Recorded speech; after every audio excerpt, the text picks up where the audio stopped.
want to talk about the impact of fees on your retirement account.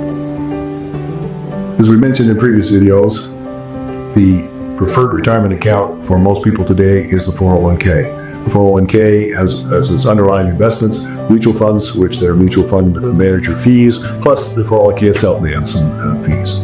And so we're going to talk about how those fees might have an impact on the accumulation phase for your retirement account and the distribution phase. So let's take a look. Here we have a retirement account that you're putting in $10,000 a year, and we've put into the earnings the last 20-year history up of the stock market, the S&P 500. And so you'll see that $10,000 went in, the market went up by about 21%, so you see at the end of the year it was about $12,000. Well, if you did that for the last 20 years, even though the market has had some down years, the end result is that your account, you would have put $200,000 in the account at the end of 20 years, and your account would be worth $470,000. And that would be, I think most people would be very happy with that. Now, one thing though that we haven't taken into consideration yet is fees. And so we've selected at a middle of the road fee.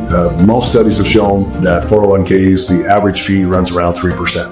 Your 401k may have a little higher or a little lower. We've chosen 2% for our example here today. Now notice what happened.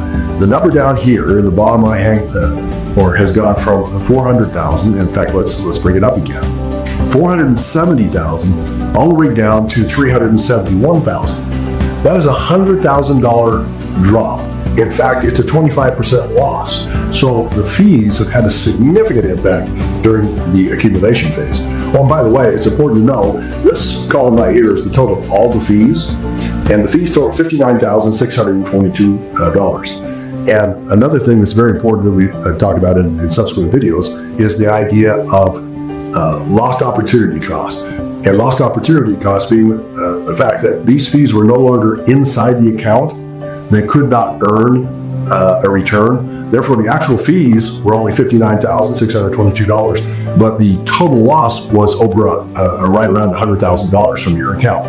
So that extra $40,000 is because the money wasn't there to earn the return. So that's the first part. That's during the accumulation phase. Now let's take a look at what would happen during the distribution phase. This is very, very important. So we're taking that $370,000. We just rounded it up to $400,000 from this example. When you start out with $400,000 in your account, we put the exact same returns of the market over the last 20 years. We're assuming that we're just trying to use that as the baseline for our example here. And so $24,000 what we're going to take out. We're going to take out about 6% of the account. Now notice that over a 20-year period of time, we go from $400,000, it grows in the first year to $459,000, and then it starts declining. At the end of 20 years, we've got $107,963 in the account. But again, that's before fees. Let's see what happens when we apply the fees. When we apply a 2% fee, look what happens here. We actually run the risk of running out of money in the 18th year because the fees have an impact on how much money is in the account working on our behalf. And so it becomes vital that we understand the impact of fees and look to ways to reduce or eliminate fees or use the processes that would shield us from the impact of the fees and how to apply our accounts.